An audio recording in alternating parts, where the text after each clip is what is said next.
A wonderful day to you viewers. Welcome to another edition of the Complete Sports Update. My name is Abi Puranga. This is the show where we'll bring to you the latest and trending stories in the world of sports. Joining me on today's episode is James Agberubi, and together we shall be taking you through the rounds as far as proceedings in today's episode is concerned. Welcome to the show, James. Thank you very much, Abi.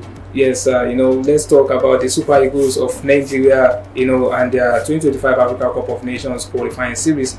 Following their 1-0 victory against Libya, the goals will Oparaku Stadium, all thanks to Fisher Dele Bashiru's second half strike, and they were able to play against these same Mediterranean Knights at the Benena Stadium in Libya. But an unfortunate incident happened. First, their plane was actually diverted to an abandoned airport where they were made to wait for up to 16 hours, without food and drink, as well as them bringing out a bus to drive the Super Eagles to their location in Benghazi, which was termed as the Sakaba bus by the one and only name king, that's Victor Boniface. The kind of treatments they actually witnessed. What do you have to say, or what are your thoughts about that disturbing as well as the human treatments the Super Eagles of Nigeria were subjected to?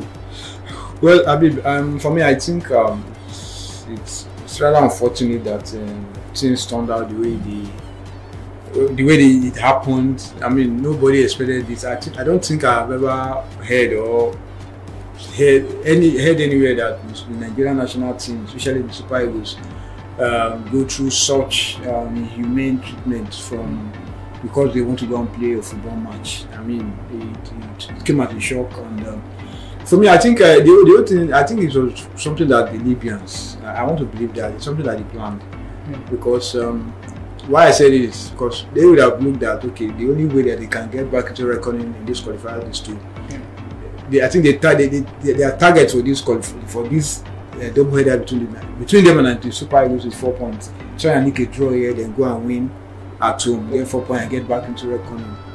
So you saw the way the first leg found out they were just doing all kinds of antics, and when they now saw that, okay, they lost, what's the next plan? They have to go to plan B, so that destabilize the Super Eagles. I mean, you took a national team, according to what the pilot of the plane said, that he got an order from higher authority to divert the plane. I mean, which means you guys endanger the lives of the Super Eagles, So I think I don't know, because the team wants to, by all means, get a win. You are ready to do anything.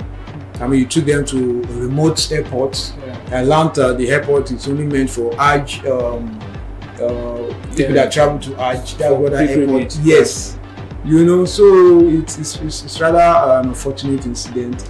A good thing CAF called up the game. Because I learned the Libyans were already training, they're already prepared to. Maybe they believe that they're going to get 3.3 goals, but a statement from CAF was that the game had been called off. So CAF are investigating the incident that occurred, and we'll just have to wait and see where this takes us, because as it is, I mean, it doesn't speak well of African football. Yes, definitely. It's actually very, very shocking, to endanger the lives of players who are actually, playing for top clubs in Europe. Even if they are not beacons, even if it is normal, like average humans, you can't subject them to that kind of treatment up to 16 hours, no food, no water, no kind of treatment. It's just so embarrassing and shocking, to be honest with you. And this is actually a wake-up call for the confederations of African football to actually make a stake as regards to this shocking incident. So, what should be the verdict for this kind of encounter? What should CAF actually say, or what should be the judgment of this governing body? Should it be a case of where 3 points will be awarded to the home side as a result of the away side not showing up, or it should just be a kind of a situation where the match will actually be played on another venue, maybe preferably a neutral venue? Or what do you think should be the verdict of CAF? I mean, as it is now, CAF, they're in a very tight corner, because it's Nigeria's word against Libya's word now. So it now depends on the kind of evidence that's brought before the disciplinary committee, you know, in charge of this kind of situation. So for me, I think the best bet to calm everybody's nerve down, and you know, so that we can move on from this. I think the best bet is to just look for a neutral venue and let them replay the game, because if CAF should go ahead to award 3 points to Libya, I mean, there's going to be uproar. Yeah. If they give it to Nigeria, there's still going to be you know, uproar. You know, so they're in a very tight situation, and it's not something that they can just sit down and just come up with a decision. They have to go through every evidence, because the Libyans are claiming when they came to Nigeria they were subjected to they were maltreated here. So in a way, it means the kind of revenge, you know. And if you check out what really happened, from what we gather from the statement the NFF put out, they did not communicate to the NFF that they are coming. They said they are coming on Wednesday. They now came on Tuesday without notifying the NFF. Fine, okay, you are already arrived. According to the statement, the NFF said they now sent, you know, transportation for them, which they turned down, went to get their own vehicle, and if something happened along the way, you know, they said they were abandoned at the airport. And so for me, like I told somebody, all these things are like something that they just sat down and scripted that this is what they are going to do, you know. So it's like I said, it's going to be tough one for CAF, but I think the best bet is to look for a neutral venue. Fine, it could be maybe Egypt or Algeria, something close to Libya.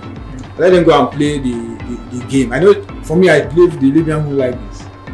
Yeah, they don't like it at all for the game to be replayed, because they know that on the pitch they don't stand a chance with the Super Eagles. So that's why I believe they came up with all this stuff, just, you know, just to find a way to get back into reckoning the qualifier. So like I said, I mean, a neutral venue for replay won't be a bad idea. Yeah, definitely, it won't really be a bad idea, and we do hope that CAF will arrive at a positive and a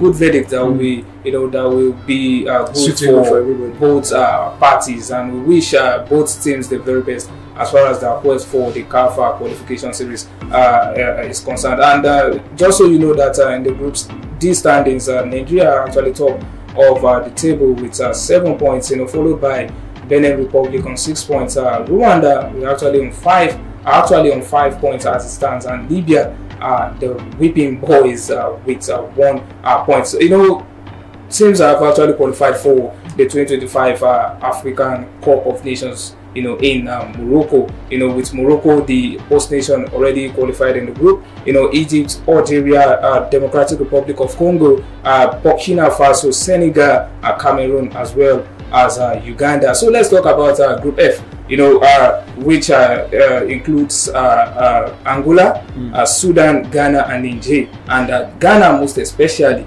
they are currently on 2 points, third on the log. You know, whooping 10 points behind Angola and 5 points behind Sudan. So what do you have to say about our Ghanaian brothers? Do you think they can actually make it to the AFCON?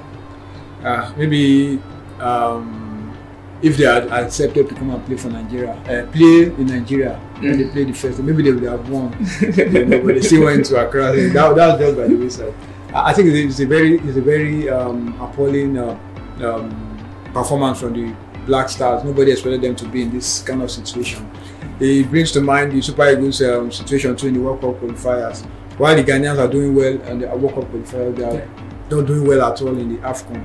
You know, I mean, nobody expected them to be in this tight situation, because as it is now, they must win their remaining 2 games and hope Sudan don't win one of their remaining 2 games. You know. So it's a tight one. And funny enough, the Sudanese coach is a former Ghana player, former head coach, Kwesi Appiah.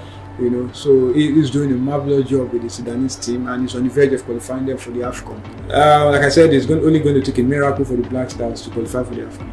Yes, absolutely. It's going to take a whole lot of miracle actually to, you know, to qualify from that group. And you know, with that being said, this is where we'll be wrapping things up as far as our proceedings is concerned. Thank you very much, James, for the wonderful and insightful analysis as always. Thank you very much. Yes, so do take care of yourselves and enjoy the rest of your day. Bye for now.